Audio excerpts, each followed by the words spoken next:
Donc, bonjour à tous, Germain Millet, donc je travaille au service économie des filières de l'Institut de l'élevage.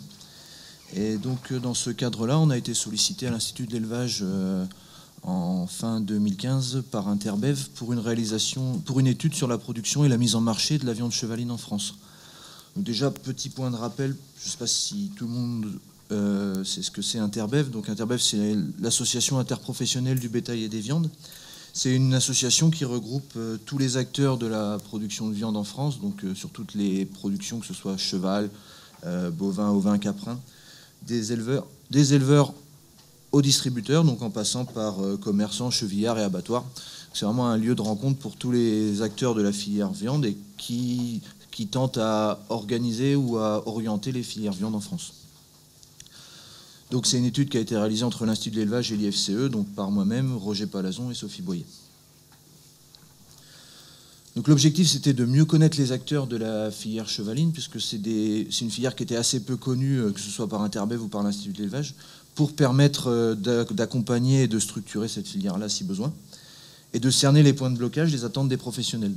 En termes de mise en œuvre, on a commencé par une analyse du marché européen de la viande chevaline, à travers les bases de données existantes. Ça nous semblait important de connaître les pôles de consommation, les pôles d'exportation, de production, avant de pouvoir se projeter sur la filière française.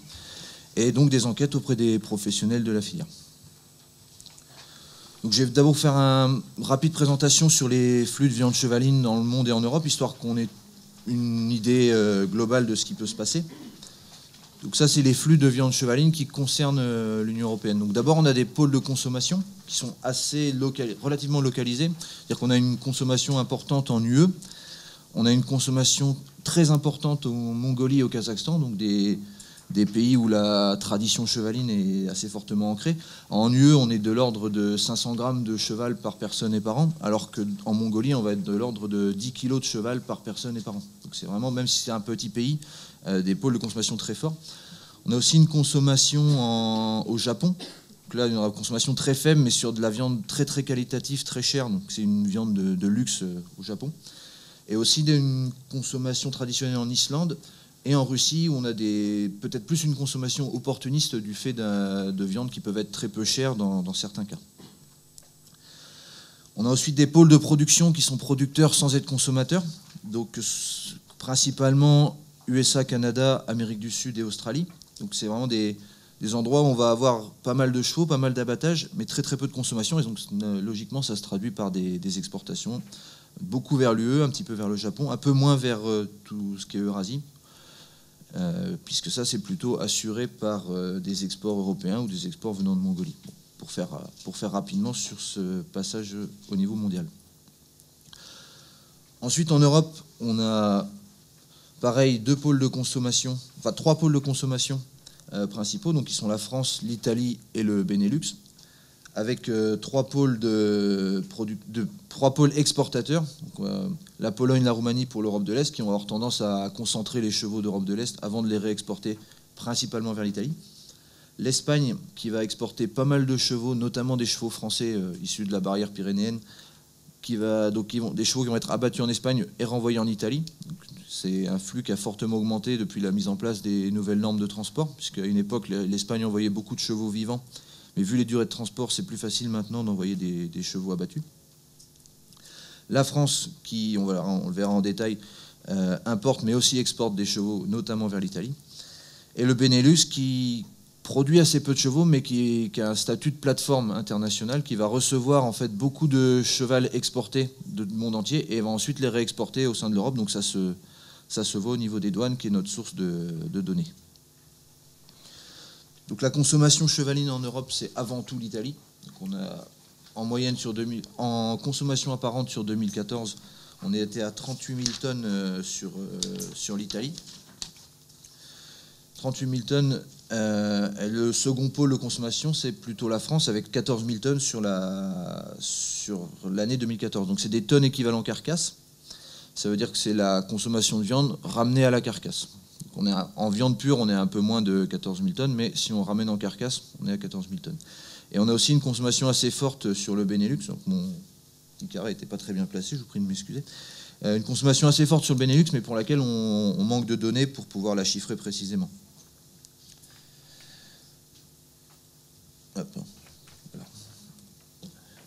Donc au niveau de la France, au niveau de la consommation française, donc je vais redire un petit peu ce qui a été dit il y a quelques minutes, mais on a une consommation qui est historique, qui est en baisse, donc en moyenne de 4,5% par an depuis 1999.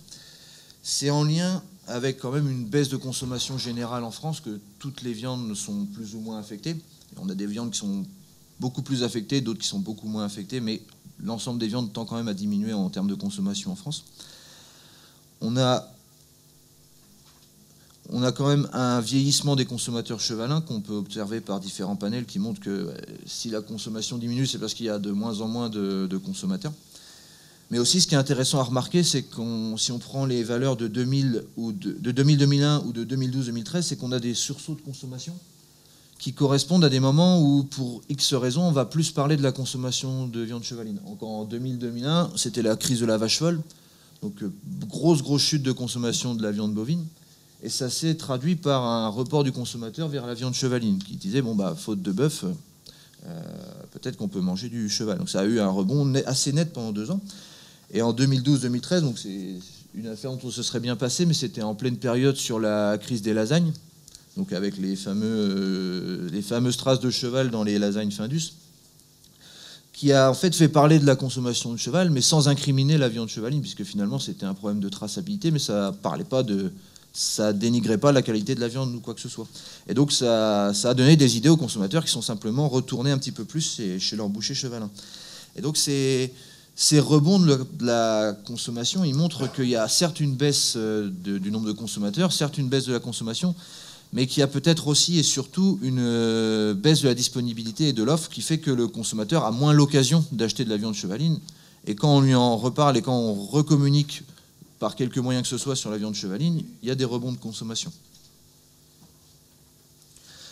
La viande chevaline, elle a une particularité par rapport aux autres viandes, c'est qu'elle est beaucoup achetée en boucherie. Si on prend ce graphique-là, on voit que sur l'ensemble des viandes qui sont suivies par le panel Kantar, on a entre 70 et 85% de la viande qui est achetée en GMS. Là, pour le porc, on est à 85%. Pour le veau, on est à 70%. Et pour le cheval, finalement, on n'a que 48% de la viande qui est achetée en GMS. Donc il y a une très grosse part par rapport aux autres viandes du cheval qui est achetée chez la boucherie traditionnelle. Donc plus un attachement à une tradition de consommation, un attachement à une consommation locale qui est plus fort chez le cheval que dans les autres viandes. Alors ça, c'est une façon de le voir. L'autre façon de le voir, c'est peut-être que le cheval n'est pas assez présent ou a quasiment disparu de beaucoup de GMS et que du coup, les Français n'ont pas l'occasion de l'acheter en GMS. Il y a les deux façons de l'analyser.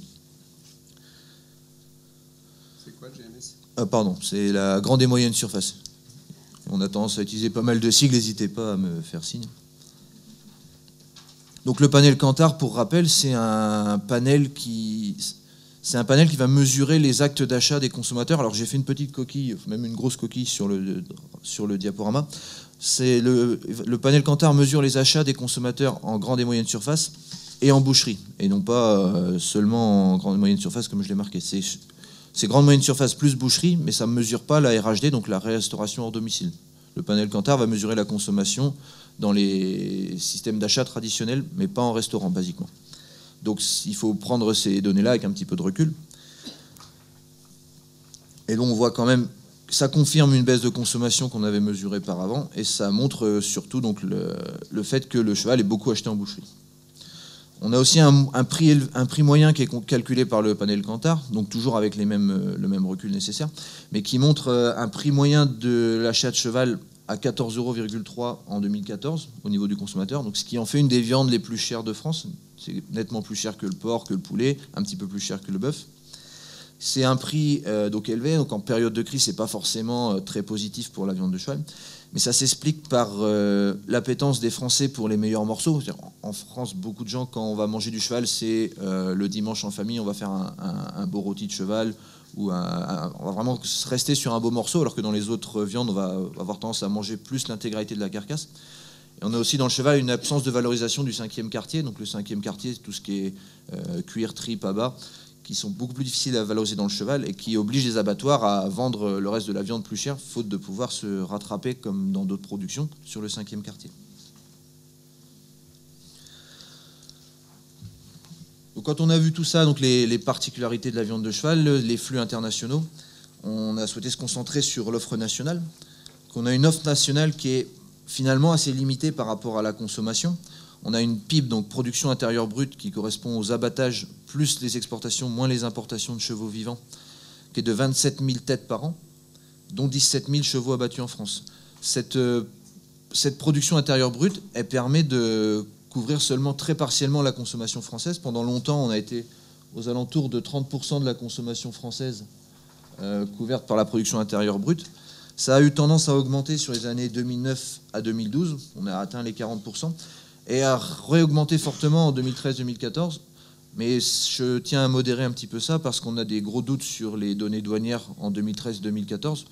Ce qui fait qu'on pense plutôt que le taux de couverture est resté stable sur 2013-2014 autour de 40%. Donc les abattages français, la production française permettrait en théorie de couvrir 40% de la demande française en viande chevaline. Donc il y a quand même un assez gros potentiel de progrès. Et on voit aussi sur ce graphique-là que finalement, on a produit en moyenne 17 000 têtes de chevaux par an, mais 27 000 têtes de chevaux par an, mais seulement 17 000 sont abattus en France. On voit qu'on a quand même 38% des chevaux produits en France qui sont abattus à l'étranger. Et finalement, puisqu'on a une grosse partie des chevaux qui sont exportés et une production qui est inférieure à la demande, on a en fait 70% de la consommation de cheval en France qui est issue d'importation. Ce qui est très très différent par rapport aux autres productions. Donc pourquoi est-ce qu'on a un tel taux d'importation? Alors il y a une première explication, c'est que on produit beaucoup de chevaux de trait en France par rapport à la production de viande. Et le cheval de trait n'est pas très adapté à la demande du consommateur français, qui va vouloir plutôt, le consommateur français, selon ce qu'on peut entendre au niveau des bouchers, va vouloir une viande un petit peu âgée et surtout très rouge. Et le cheval, le poulain de trait, va au contraire être plutôt blanc et va passer assez difficilement, que ce soit en GMS ou en boucherie. Donc on a des filières historiques, entre guillemets, d'export de poulains et de chevaux de trait vers l'Italie. Donc principalement issus des Pyrénées et de Franche-Comté, là-dessus je ne vous apprendrai rien, avec donc une baisse assez régulière de 2004 à 2012, un rebond en 2013-2014, mais comme je disais tout à l'heure, on a un doute sur les données d'exportation, donc plutôt à une persistance à la baisse, mais pour quand même 13 500 chevaux exportés en 2014, donc exportés en 2014 vers l'Italie, donc une part quand même pas négligeable par rapport aux 27 000 chevaux qui sont produits chaque année. Donc il y a ce premier point-là. Et l'autre point, c'est que l'offre française de cheval n'est pas vraiment adaptée à la demande des GMS. On a une offre qui est assez atomisée avec beaucoup de petits opérateurs et qui vont être en mesure, basiquement, un chevillard français va être en mesure de proposer des carcasses ou quelques découpes. Mais la GMS, dans laquelle le cheval a pas mal disparu, va plutôt être intéressée par une offre type promotionnelle où on va avoir d'un seul coup un grand bac avec un gros panneau steak de cheval, et la GMS va demander 5 000, 10 000 steaks de cheval d'un coup, tous du même type, tous du même calibre, et à un prix le plus bas possible, bien sûr. Et donc c'est très difficile de répondre à une demande comme ça, parce que la GMS va demander un morceau précis, d'un poids précis, et va pas du tout s'intéresser à l'équilibre de la carcasse. Et donc l'opérateur qui fournit doit être capable de vendre toute sa viande, et donc doit être capable d'avoir d'autres clients pour se débarrasser des morceaux dont ne voudra pas la GMS. Et ça, en France, c'est difficile, puisqu'il y a beaucoup de petits opérateurs qui ont du mal à répondre à une demande comme ça. Et ça se traduit... Alors il y a ce type de demande-là, puis il y a aussi les niveaux de prix qui sont plutôt bas en GMS par rapport à la boucherie. Et donc ça se traduit par une structure de l'offre dans les GMS tout à fait particulière par rapport aux autres viandes, puisqu'on voit sur le steak haché, on a 99% de viande française. Sur le bœuf aussi, 99% de viande française. En agneau, même si l'agneau de Nouvelle-Zélande est très connu, etc., on est encore à 70% de viande française. Et en cheval, on tombe à 5% de viande française. Sur l'étude Romler, c'est une étude qui est basée sur des relevés en GMS. Donc il y a eu beaucoup de relevés, ça n'a pas la prétention d'être exhaustif. Mais on voit quand même qu'il y a énormément de viande d'import en grande et moyenne surface. Donc ça se traduit bien sûr par les importations de viande chevaline qui ont tendance à se diriger vers la GMS, qui sont plutôt en baisse. On voit On voit beaucoup d'importations issues de Belgique, puisque la Belgique a ce statut de plateforme de l'Europe, mais aussi des importations d'Amérique du Sud, d'Amérique du Nord, qui sont globalement en baisse, mais qui sont encore assez présentes. Et donc ça s'explique parce que ces opérateurs-là, ces opérateurs internationaux, ont une dimension plus grande et ont une capacité meilleure à répondre aux demandes des moyennes surfaces. Ils vont avoir la capacité basiquement de répondre à une demande de promotion. Si on leur demande X milliers de steaks ou X milliers de rôtis, ils vont avoir la capacité de répondre précisément à la demande de la grande et moyenne surface. Ça, c'est une petite photo d'illustration. C'est un centre d'engraissement donc au Canada où on a, je ne suis pas capable de dire combien de chevaux sont à l'engraissement à ce moment-là, mais on a un centre d'engraissement de chevaux qui sont l'air à peu près identiques en termes de gabarit et d'âge, qui sont engraissés ensemble et qui vont pouvoir être abattus d'un bloc pour pouvoir répondre à une demande assez variée. On a ce type d'élevage-là en Amérique du Nord et au Canada, qui peut faire penser aux feedlots qui existent pour l'engraissement de bovins en Amérique du Nord. En Amérique du Sud, alors je ne suis pas déplacé sur place, hein, le budget était un petit peu limité. En Amérique du Sud, c'est plutôt, on va plutôt avoir des grands centres d'allottement, où on va récupérer beaucoup de chevaux de travail tous ensemble. Pas forcément des centres d'engraissement, mais on va aussi avoir une capacité d'abattre beaucoup de chevaux d'un coup toujours pour répondre à des demandes type grande surface. Donc dans tout ça, est-ce que la filière française peut et est-ce qu'elle doit reprendre entre guillemets le marché intérieur, puisque comme je disais, 70% de la viande consommée en France est importée. Pour essayer d'amener des éléments de réponse, on a réalisé une enquête auprès de 35 structures qui ont une activité de commercialisation de viande, donc que ce soit des organisations de producteurs, des marchands ou des chevillards, pour voir un petit peu quelle était leur organisation, quels étaient les volumes traités et quels étaient leurs projets à court moyen terme et leurs points de blocage. Donc, je vous passerai le questionnaire d'enquête ou quoi que ce soit, mais il en est ressorti donc les principales difficultés de la filière. Donc au niveau des traits, on a quand même c'est globalement une production de tradition, plaisir que les gens continuent à faire sans réel but économique. En tout cas, c'est ce que disent beaucoup les opérateurs de la filière. Donc c'est une production de plaisir, mais qui coûte de plus en plus cher, parce qu'on a de plus en plus de frais, de plus en plus de frais d'identification, il y a plein de choses qui font que produire un poulain coûte de plus en plus cher, et finalement, produire un poulain, même si on va le vendre pour la viande, coûte de plus en plus d'argent.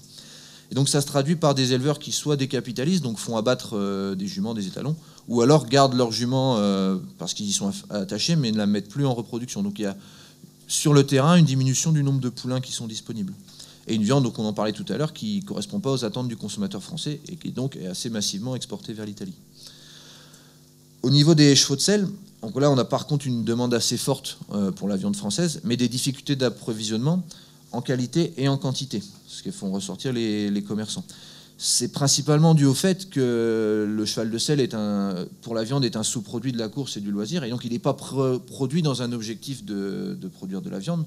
Donc on n'a pas de finition, on n'a pas de réflexion particulière en général par rapport aux traitements médicamenteux qui peuvent amener une exclusion de l'animal.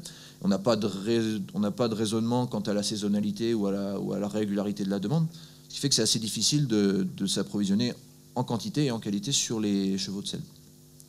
Dans l'ensemble aussi, ce qui ressort énormément des enquêtes auprès des professionnels, c'est les réglementations administratives et sanitaires très contraignantes qui bloquent beaucoup de chevaux en élevage. Alors, pour diverses raisons, ça peut être des chevaux dont les propriétaires ont décidé de les retirer de la consommation, donc ce qui est tout à fait leur droit, ou alors des chevaux qui ont peut-être reçu un traitement il y a de nombreuses années qui les exclut à vie de la consommation, ce qui est peut-être plus contestable, ou alors des chevaux dont je pense que vous connaissez ça mieux que moi, mais des chevaux qui ont une erreur dans leur feuillet sanitaire ou une absence de feuillet sanitaire qui fait qu'ils sont de fait exclus de la consommation alors qu'a priori ils n'ont pas forcément de problème. Et ces réglementations-là, ça entraîne un effet de découragement des acteurs et ça entraînerait une augmentation du trafic de viande chevaline dont on a entendu parler malheureusement en 2013-2014. Et donc dans l'ensemble aussi, on a une disparition progressive des points de vente, donc basiquement une disparition progressive des boucheries chevalines et une diminution du facing, donc de la présence du cheval en linéaire de grande et moyenne surface. Parallèlement, c'est quand même une filière qui a des atouts. Au niveau des chevaux de trait, on a une production qui est quand même géographiquement concentrée. Donc on a beaucoup de chevaux dans des endroits proches qui peuvent permettre une organisation assez assez efficace, donc que ce soit du ramassage, de l'abattage, ou voire, on pourrait imaginer aussi de l'engraissement. Et une image de terroir et de qualité, puisque le cheval de trait, c'est quand même un animal qui va être globalement élevé à l'herbe dans une démarche assez naturelle, qui va plutôt être favorable à la consommation. Alors sur le cheval de selle, par comparaison au cheval de trait, on a une population qui se maintient assez bien. On a une matière première qui est finalement bon marché, puisqu'on est sur un sous-produit d'une autre utilisation, donc le prix du cheval de selle n'est pas très crucial à la vente. Et une viande qui plaît aux consommateurs français. J'ai que plaît, je vous prie de m'excuser, qui plaît. Et dans l'ensemble, des professionnels qui restent motivés, qui restent experts et passionnés de leur métier. Ça, on le ressent très très nettement dans les enquêtes. Et à chaque échelon, on a des acteurs dominants en termes de volume, en termes de travail, qui peuvent être peut-être la base d'une structuration future de filière pour répondre à la demande française. Maintenant, la question à se poser, c'est qu'on a un marché qui a du potentiel, puisque les volumes consommés restent largement supérieurs aux volumes produits. Il y a une offre qui est quand même existante, que ce soit par le trait ou par les chevaux qui sont présents dans les élevages, mais indisponibles à l'abattage. Il y a un potentiel de structuration de la filière pour répondre à des demandes type moyenne surface. Maintenant, la question à se poser, c'est est-ce que ce marché-là, on peut aller le capter, donc en mettant en place certaines actions interprofessionnelles. Donc là, je ne me prononcerai pas à la place d'Interbev, mais il y a peut-être des budgets à mettre en termes de communication sur le cheval de trait ou en termes de promotion des opérateurs de collecte. Et aussi, est-ce que c'est souhaitable d'aller produire plus de chevaux pour le marché français, sachant qu'à l'heure actuelle, les prix d'achat GMS sont plus bas que les valorisations à l'export en Italie, par exemple, et que ça sera certainement difficile d'obtenir des prix d'achat du cheval qui soient supérieurs à ceux qui sont actuellement dans les élevages. Je vous remercie de votre attention. Merci beaucoup.